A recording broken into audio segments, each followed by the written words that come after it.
다음은 두 번째 항목으로 최신 평가원의 경향을 점검해 보도록 하겠습니다. 26학년도 평가원의 수능은요. 자, 지금 EBS 커트라인 기준으로 화적 언매, 특히 언매 기준점으로 1컷이 지금 85점에 형성이 되어 있는데요. 굉장히 좀 이변이 있었었죠. 26학년도 9월 모의평가까지는요. 수능 국어가 이렇게까지 어려울 것이라는 예상을 하기 좀 힘들었었습니다. 적어도 조금 이제 뭐랄까 좀 평이한 수준에서 조금 까다롭게 나올 것이다. 요 정도가 전체적인 어떤 이제 여론의 흐름이었었는데 웬걸 26학년도 이제 수능을 치르고 나서는요. 1교시 수능 국어 과목이 지금 가장 어려운 과목이 이제 이었다. 이러는 여론이 좀 많습니다. 그래서 전체적으로 이제 총평이랑 문학, 문법, 독서 영역 이러한 방식으로 한번 이제 크게 나눠서 소개하도록 하겠습니다. 그래서 이제 독서하고 문법이 이제 이번에 가장 어려웠었는데요. 전체적인 총평을 먼저 드리겠습니다. 독서 지문이 가장 어려웠었죠. 그 중에서도 기술 지문이 이제 가장 어렵게 출제가 됐었고요. 최고난도 독서 킬러를 가져갔죠. 그 다음에 이 법률 지문이 이제 가나 지문, 장 지문으로서 긴 지문으로 출제가 되었었는데 이 부분은 어느 정도 예측이 좀 됐었습니다.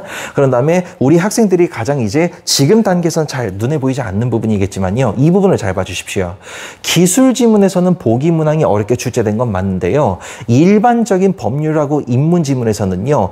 보기 문항은 쉽게 주고 일반 문항이 어렵게 출제가 된 경향이 확인되었습니다. 이러한 부분을 좀 더 자세히 보도록 하겠습니다.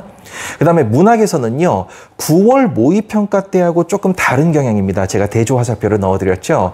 2026학년도 평가원 수능에서는요.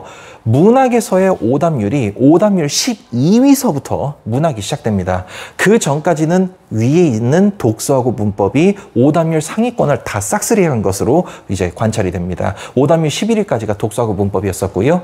자, 그 다음에 문법입니다. 오답률 탑 10 안에서 본다면은요, 2위, 5위, 7위를 차지했습니다. 그런데 이 정도의 오답률은요, 9월 모의평가에서도 비슷하게 확인을 함으로써 문법에 대해서 9월 모의평가 때 경향을 확인하고 아주 정밀하게 문법을 열심히 깊게 공부한 학생들은 적어도 문법에서는 잘 방어해낼 수 있었던 시험이었습니다. 그 다음에 독서입니다. 허를 찌르는 것이었었죠. 킬러 독서가 과학 지문으로서 다시 한번 귀환했었습니다. 보통 이제 9월 모의평가를 보고 나서 인문 아니면 뭐 법률 정도가 어려울 것이다. 아니면 아예 변화구를 세게 던진다면 경제 지문이 출제될 것이다. 이런 이제 여론이 좀 대다수였었는데 9월 모의평가 때는 쉽게 출제가 되었습니다. 상대적으로 쉬웠었던 이제 과학기술 지문이었었는데 이번 수능에서는 과학기술 지문이 가장 어렵게 출제가 되었습니다. 그래서 전체적으로 이제 총평을 한다면은요, 고난도는 이제 독서하고 문법이 담당을 했었고, 문학 영역에서는요, 시간 단축을 제대로 훈련했던 학생들은요, 이번 수능에서 안정적으로 1등급 이상 이제 좋은 점수를 받을 수 있었던 시험이었습니다. 좀 더 자세하게 보도록 하겠습니다. 먼저 26학년도 평가원 수능 경향 중에서 독서 영역하고 문법 영역이 가장 고난도에 있었기 때문에 좀 더 깊게 한번 뜯어보겠습니다. 선택 과목 문법에서는요, 개념 통합을 확실하게 이제 이뤄냈던 학생들, 작은 부분의 개념이 아니라 작은 개념들을 전부 다 통합적으로 공부를 깊게 했던 학생들이 이제 선방할 수 있었겠고요. 독서 입문입니다. 여러 가지 특정 주제에 대해서 여러 관점들을 통합적으로 자 이제 수능 시험장에서 읽어냈던 학생들은 이제 좋은 점수를 받을 수 있었습니다. 독서 법률이 가나 지문, 긴 지문으로 나왔었고요. 독서 기술은 이제 아까 말씀드린 대로 허를 찌르는 지문이었습니다. 선택 과목 문법에서는요, 개념을 통합하는 학생들이 이제 가장 중요했었는데요. 중심 개념하고 보조 개념, 그러니까 누구나 다 익히 알고 있는 중심 개념만 잘하면 되겠지, 이게 아니라 예상하기 힘들었었던 형태소 부분 안에서도 이형태 개념까지 출제가 됐었고요. 의문에서도요, 이중모음하고 단모음은 이제 잘 알고 있지 않습니까? 그런데 반모음까지, 반모음의 개념까지, 보통 학생들이 간과하거나 놓치기 쉬운 보조 개념까지도 중심 개념하고 같이 융합형으로, 통합형으로 문제가 출제된 모습을 확인할 수 있습니다. 그런 다음에 이제 이런 부분들이 가장 중요한데요. 보통 우리 학생들이 문법을 풀을 때 세트 지문이 걸려있는 두 가지 문항만 잘 풀면 되겠지라는 생각을 많이 하는데 그렇지 않습니다. 일반 문항이 지금 어려워지고 있는 추세입니다. 물론 배점 자체는 이제 이 3점짜리가 되겠지만요. 세트 문항보다는 겉보기는 쉬워 보이겠지만 일반 문항이 지금 가장 어려운 추세이기 때문에 선택 과목 문법을 하신다면은요. 모든 유형과 모든 개념을 더 확실하게 개념 통합형으로 공부를 하실 수 있어야 되겠습니다. 그 다음에 독서 입문 지문입니다. 오답률 탑3하고 탑4를 가져갔고요. 여기서 가장 큰 특징은 뭐냐면은요. 보기 문항, 보통 우리 학생들의 가장 큰 특징은요. 보기 문항이 어렵고 일반 문항이 쉽다고 생각하는데 그렇지 않습니다. 보기 문항이 상대적으로 좀 수월하게 풀었고요. 일반 문항이 까다롭고 어렵게 출제가 됐습니다. 이것이 바로 출제자들이 이제 알고 있는 평가원의 이제 공격 패턴인데요. 전형적인 허를 찌르는 패턴인데 보통 우리 학생들이 시간이 없으면은 보기를 하나 삭제해 놓고 일반 문항만 적당히 잘 풀면 되겠지라는 생각을 하는데 평가원 교수들 바보 아니죠. 이런 부분을 정확하게 알고 있기 때문에 보기를 쉽게 내고 일반 문항을 어렵게 내므로써 보기를 삭제한 학생들이 불리하도록 세팅된 시험이라고 보시면 되겠습니다. 법률도 마찬가지입니다. 오답률 탑2하고 탑5를 가져갔습니다. 탑5 안에 지금 골고루 다 포진되어 있죠. 그래서 인문하고 마찬가지로 보기를 쉽게 주고 일반 문항의 난이도를 높임으로써 보기를 삭제하고 들어갔던 학생들이 지금 감점을 많이 당했었고 변환 표준 점수에서도 감점을 많이 당하도록 이렇게 설계가 되어 있습니다. 독서 기술입니다. 허를 찌르는 데 있어서는요. 킬러 지문의 귀환입니다. 탑1을 기술 지문이 차지했었고요.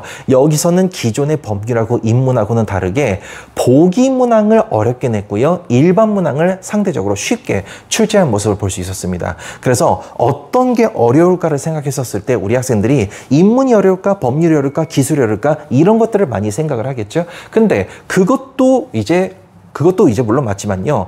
보기 문항하고 일반 문항 중에서 어떤 걸 버려야 될지 고민이 될 수밖에 없도록 그래서 넉넉하게 시간 이제 안에 넉넉하게 자기 실력을 온전하게 발휘했던 학생들은 선방할 수 있었지만요. 어설프게 보기 제끼고 풀고 나머지 풀면 맞겠지 이랬던 학생들은 쉬웠던 보기도 놓치고 일반 문항에서는 풀리지 않았던 경험을 할 수가 있었던 것이 26학년도 평가원 수능의 주된 경향이 되겠습니다.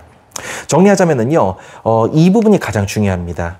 잔꾀 부리면 안 됩니다. 여기서도 말씀드렸다시피요. 보기를 적당하게 빼놓고 풀면 되겠지 이런 학생들은 크게 감점이 될 수 있겠습니다. 그리고 보기도 놓치고 일반 문항도 놓치게 되는 이러한 평가원의 공격 패턴은 우리가 이제 유념하실 수 있어야 되겠습니다. 그런 다음에 이제 문학에서는요. 정확하고 신속하게 푸는 능력을 탑재해서 시간 관리를 이제 해낼 수 있었던 학생들이 자 이제 좋은 등급과 좋은 점수를 받아갈 수 있었겠고요.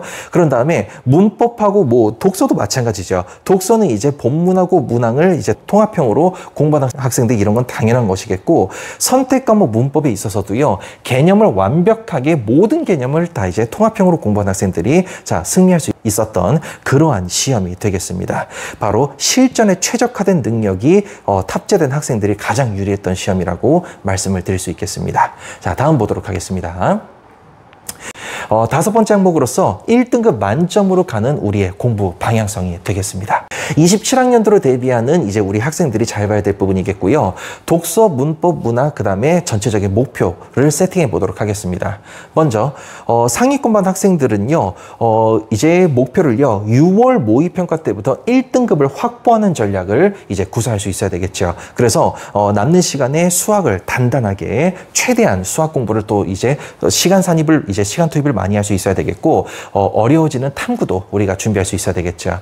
문학에서는 시간 단축을 정확하게 제대로 해낼 수 있어야 됩니다. 신속하고 정확한 풀이를 훈련을 받게 될 것이겠고요. 문법은 변별의 핵심입니다. 아까 전에 말했던 통합형 공부가 되겠고요. 독서는 어떤 게 어렵게 나올지도 한번 생각을 해보겠습니다. 먼저 6모 때 1등급을 달성하기 위해서는요.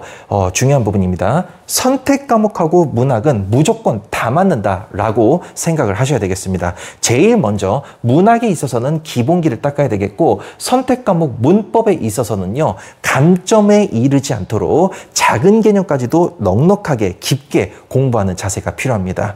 그리고 감점은 일단은 피할 수 없을 건데요. 감점이 된다 할지라도 독서에서만 감점을 허용하는 독서를 집중적으로 방어를 해서 선택하고 문학은 싹쓸이 해버리고 독서를 이제 방어하는 형태로 갈 수 있어야 되겠습니다. 그 다음에 문학입니다. 지금 수능은 조금 쉽게 나온 편이긴 한데요. 이제 26학년도 구모, 작년 구모라고 얘기한다면은요, 최신 구모에서는요, 현대소설이 좀 어렵게 나온 적이 있었습니다. 그래서 현대소설과 고전소설이 고난도로 출제된 가능성을 넉넉하게 대비할 수 있어야 되겠습니다. 여기서 이제 현대식 고전시는 이제 조금 다소 쉽다고 생각할 수 있겠는데요. 방심하지 말고 현대식 고전시에서도 기본기를 우리가 탄탄하게 닦을 수 있어야 되겠습니다. 그 다음에 문법입니다. 개별적인 개념은 많이들 알고 있을 겁니다.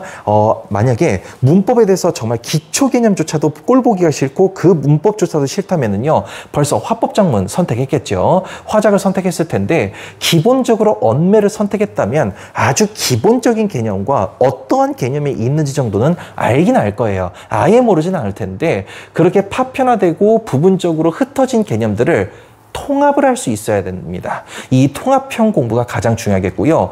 통합을 할 때는요, 단어 영역에서 좀 통합해볼까? 문장에서 통합해볼까? 이게 아니라요, 단어와 중세국어, 문장과 중세국어까지 대통합을 이뤄낼 수 있는 공부가 가장 중요하게 생각하고 1월달 때부터 준비를 하셔야 되겠습니다. 그런 다음에 독서 영역입니다. 이제 아까 전에 말씀드렸다시피 9월 모의평가하고 수능하고의 가장 큰 차이점은요, 구모 때 과학이 좀 쉬웠어요. 근데 수능에서는 과학을 반대로 어렵게 냈죠. 자, 어떻습니까?